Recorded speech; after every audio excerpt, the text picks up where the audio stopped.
नमस्कार साथियों, आपका बहुत बहुत स्वागत है आकाश जीएस रिसर्च सेंटर पर। आज के एपिसोड में हम बात करेंगे, बहुत ही महत्वपूर्ण टॉपिक है जो कि क्लास 12th बिहार बोर्ड का इंग्लिश बुक है रेनबो का पोएम है जो है सॉन्ग ऑफ माई सेल्फ। उसकी चर्चा करेंगे, उसका एक्सप्लेनेशन करेंगे लाइन बाय लाइन। तो आज का यह पोएम जो है सॉन्ग ऑफ माई सेल्फ है, जो कि वॉल्ट व्हिटमैन के द्वारा लिखा गया है। इस पर हम चर्चा करेंगे दोस्तों।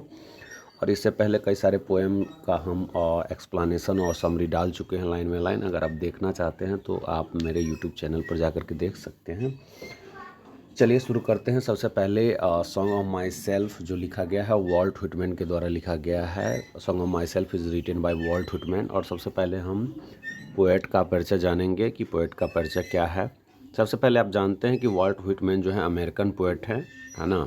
और वॉल्ट व्हिटमैन का जन्म जो है 1819 ईस्वी में हुआ था और उनकी मृत्यु जो हुई थी वो 1892 ईस्वी में हुई। तो कई बार एग्जाम में पूछ लिया जाता है कि वॉल्ट व्हिटमैन का जन्म कब हुआ था, तो 1819 में, और मृत्यु कब हुआ था, तो 1892 ईस्वी में हुआ था। सॉन्ग ऑफ माई सेल्फ का मतलब होता है स्वयं का गान, स्वयं का यशोगान, खुद से खुद का गान, है ना, स्वयं का गान होता है। और सबसे पहले इसका परिचय देखते हैं। इन्हें पीपल्स पोएट कहा जाता है दोस्तों। कई बार पूछ दिया जाता है कि वॉल्ट व्हिटमैन को कैसा कभी वॉल्ट व्हिटमैन, तो ये पीपल्स पोएट है। जैसा कि आप जानते हैं रूपर्ट ब्रूक जो है वार पोएट है, जैसे जॉन डॉन मेटाफिजिकल पोएट हैं, है ना।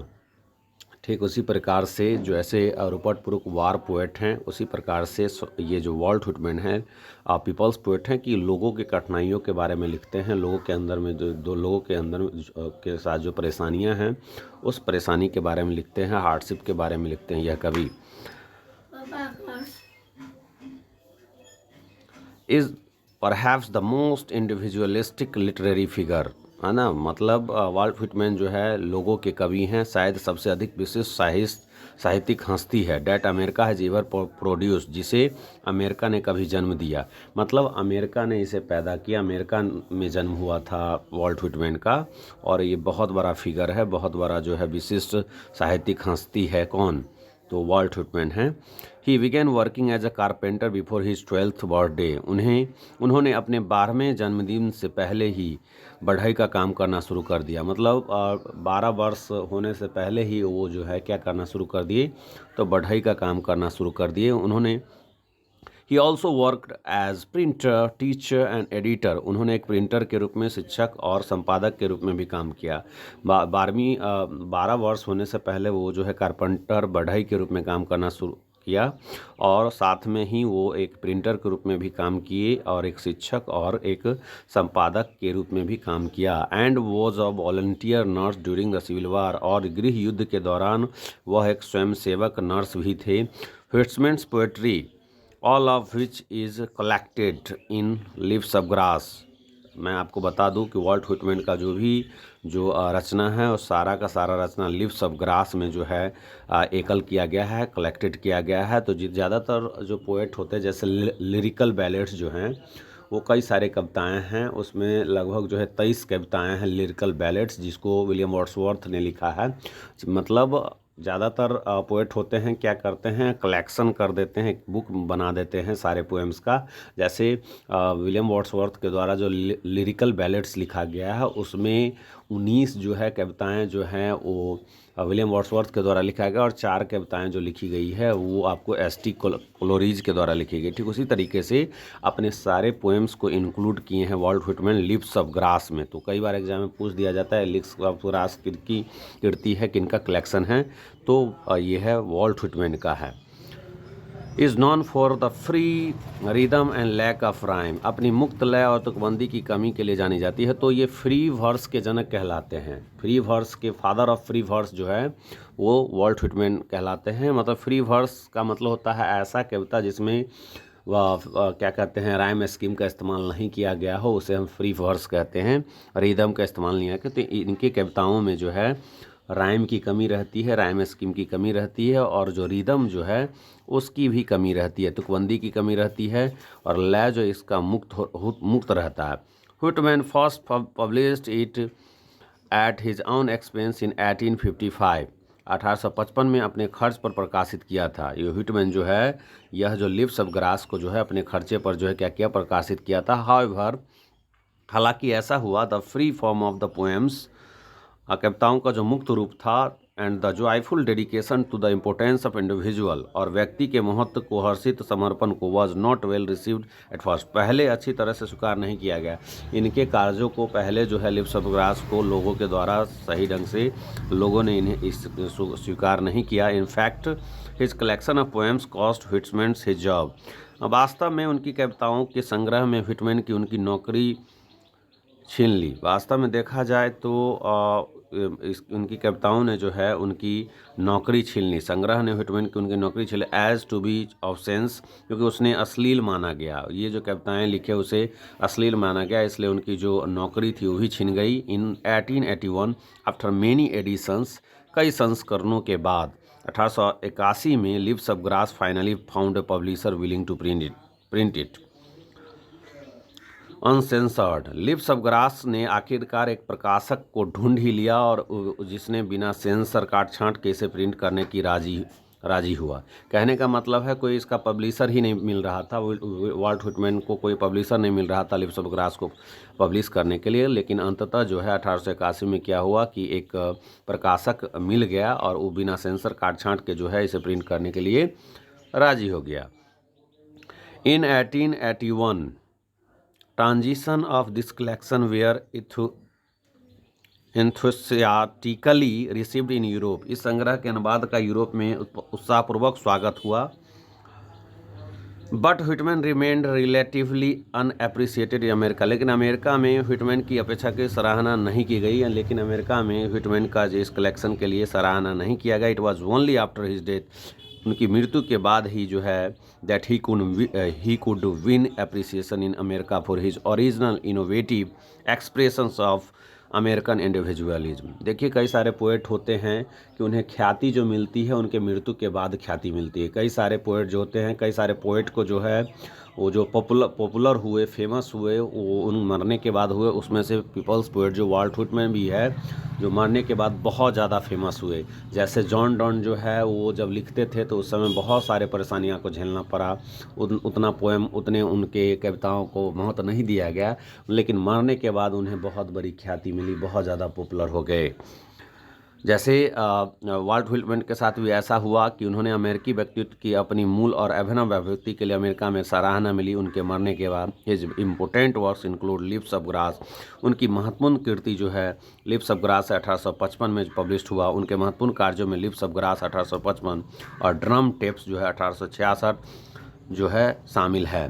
तो अब हम शुरू करते हैं दोस्तों लाइन बाय लाइन एक्सप्लेनेशन, इसको हम लाइन बाय लाइन एक्सप्लेन करेंगे। यह एक प्रकार से song of my self patriotic poem है, जैसे द सोल्जर जो है पेट्रियोटिक पोएम है, रूपर्ट ब्रूक के द्वारा लिखा गया। यह पोएम भी जो है भाईचारा को बढ़ाता है, इक्वलिटी को बढ़ाने की बात करता है, जो आपस में जो मतभेद है उसको दूर करता है और लोगों को मिलजुल करके रहने की बात करते हैं। इस कविता के माध्यम से जो है रेशल डिस्क्रिमिनेशन पर जो है बहुत बड़ा प्रहार है।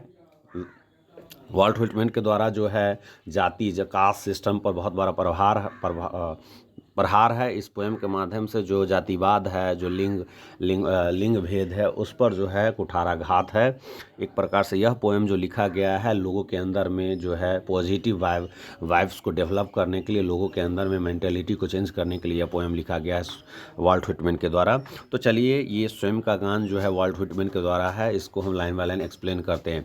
I celebrate my self and Singh my self, मैं स्वयं का उत्सव मनाता हूँ, मैं स्वयं का उत्सव मनाता हूँ और स्वयं को गाता हूँ। मैं स्वयं का उत्सव मनाता हूँ और स्वयं को गाता हूँ। And what I assume you shall assume, तुम भी उसे मानोगे, तुम भी उसे धारण करोगे जिसे मैं धारण करता हूँ। तुम भी उसे मानोगे, स्वीकार करोगे जिसे मैं स्वीकार करता हूँ।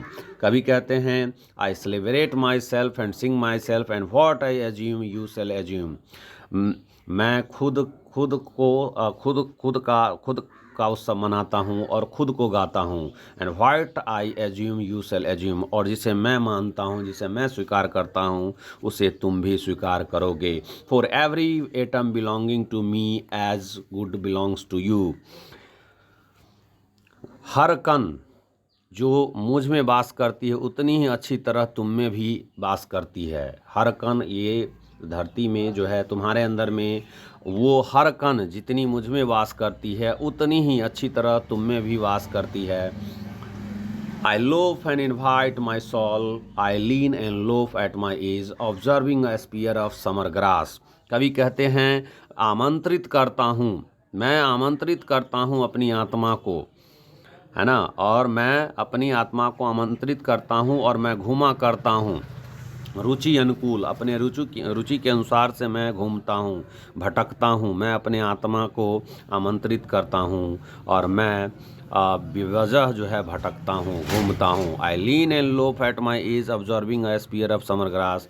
झुक जाता हूँ और देखता हूँ सहज भाव से घूम घूम कर ग्रीष्मकाल के दुब का सूल, यानी मैं अपने इच्छानुसार भटकता हूँ, आराम करता हूँ, ग्रीष्मकालीन घास के फुनगी को देखता हूँ। My tongue every atom of my blood formed from this soil this air. मेरी जबान, मेरी लहू का कण कण इस मिट्टी से बना हुआ है, इस हवा से बना हुआ है। कवि कहते हैं यह एक ऐसी देशभक्ति कविता है जो किसी को भी देश के प्रति जो है डेडिकेट करती है, नेशनलिज्म पैदा करती है, पैट्रियोटिक फीलिंग जो है क्रिएट करती है। कवि कहते हैं मेरी जबान, मेरी जो टंग है, मेरे लहू के कण कण इस मिट्टी से, इस हवा से बना हुआ है। Born hair of parents, born hair from parents the same and their parents the same. यहाँ जन्म लिया अपने माता पिता से और उसने भी इसी तरह अपने माता पिता से जन्म लिया है, जिसके माता पिता भी अपने माता पिता से जन्म लिया है। मतलब कभी कहते हैं कि हम में और तुम्हें कोई फ़र्क है। I am not different from you, जैसे तुम हो वैसे ही मैं हूँ। जैसे तुम पैदा लिए हो इस धरती पर वैसे मैं भी आया हूँ, तो मैं तुमसे अलग नहीं हूँ, मैं तुम्हारे जैसा ही हूँ। और मैं जिसे मानता हूँ, मैं जिसमें विश्वास करता हूँ, उसे तुम भी विश्वास करोगे। और हर कण जो मुझ में वास करती है, हर शक्ति, कण की हर शक्ति जो मुझ में वास करती है उतनी अच्छी तरह तुम में भी वास करती है। कवि कहते हैं कि मेरी जो टंग है, मेरा लहू का कण कण इस मिट्टी से बना हुआ है, इस हवा से बना हुआ है, तो हम दोनों अलग नहीं हैं। इस संसार के एक भी व्यक्ति जो है एक दूसरे से अलग नहीं हैं। कवि कहते हैं कि यहाँ जन्म लिए हैं हम अपने माता पिता से, उसने हमारे माता पिता ने भी जन्म लिया है अपने माता पिता से, और उनके भी माता पिता भी जन्म लिए हैं अपने माता पिता से, तो हम कैसे अलग हैं। कवि कहते हैं कि हम अलग नहीं हैं।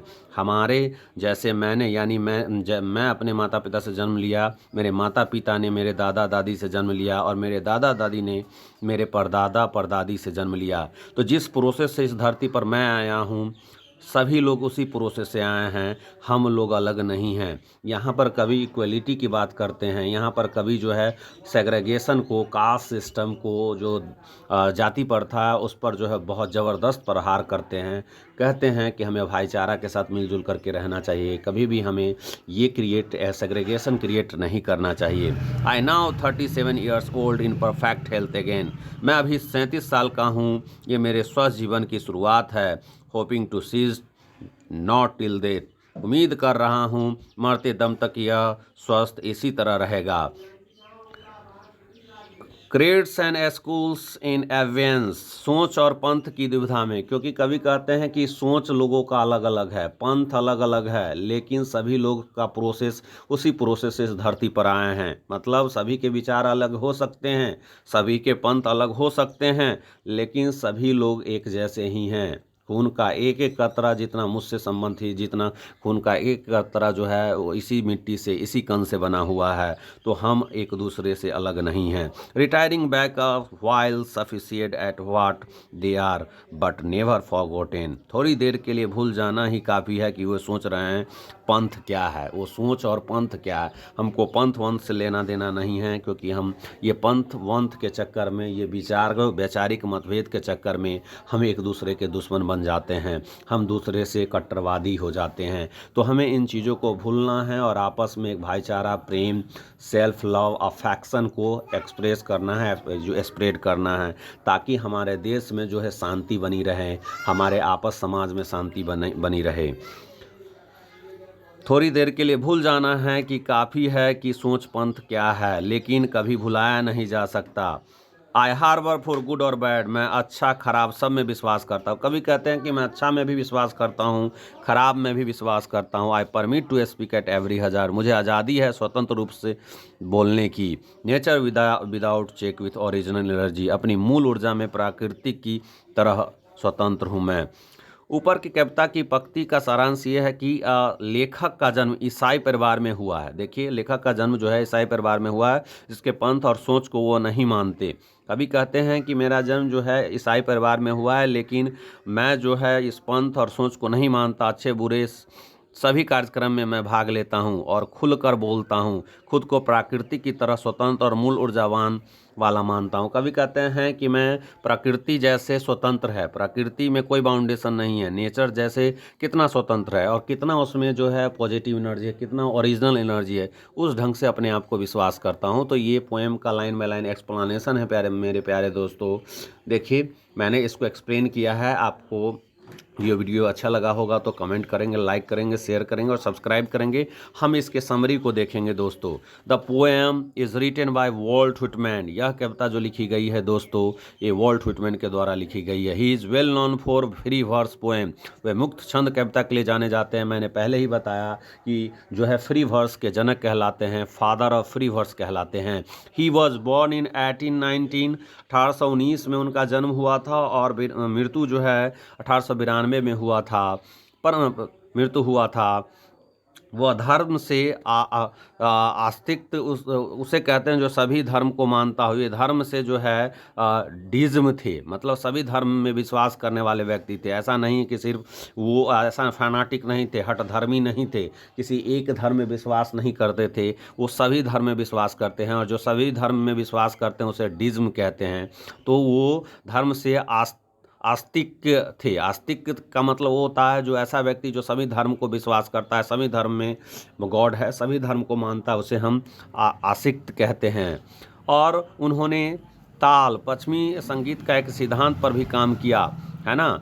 उनकी जो कविता है सॉन्ग ऑफ माई सेल्फ, आत्मबोध, खुद को पहचान की कविता है, सेल्फ रियलाइजेशन की कविता है। लोग खुद को जाने, कवि का कहना है कि लोग खुद को जानना ही दुनिया को जानना है। Self realization is to know to if you want to know the God, if you want to understand yourself, then self realization is key to success।